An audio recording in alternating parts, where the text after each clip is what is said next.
This is how to change a 4-prong cord to a 3-prong cord. First thing you're going to want to do, head screwdriver, out, switch to your 1/4-inch driver.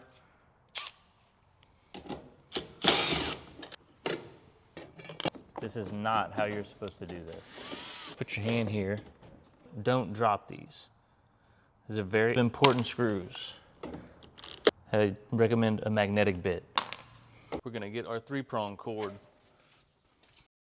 The 3-prong cord is the easiest cord to install. The only one you really care about is the middle. As long as it goes in the middle, you're gonna be fine.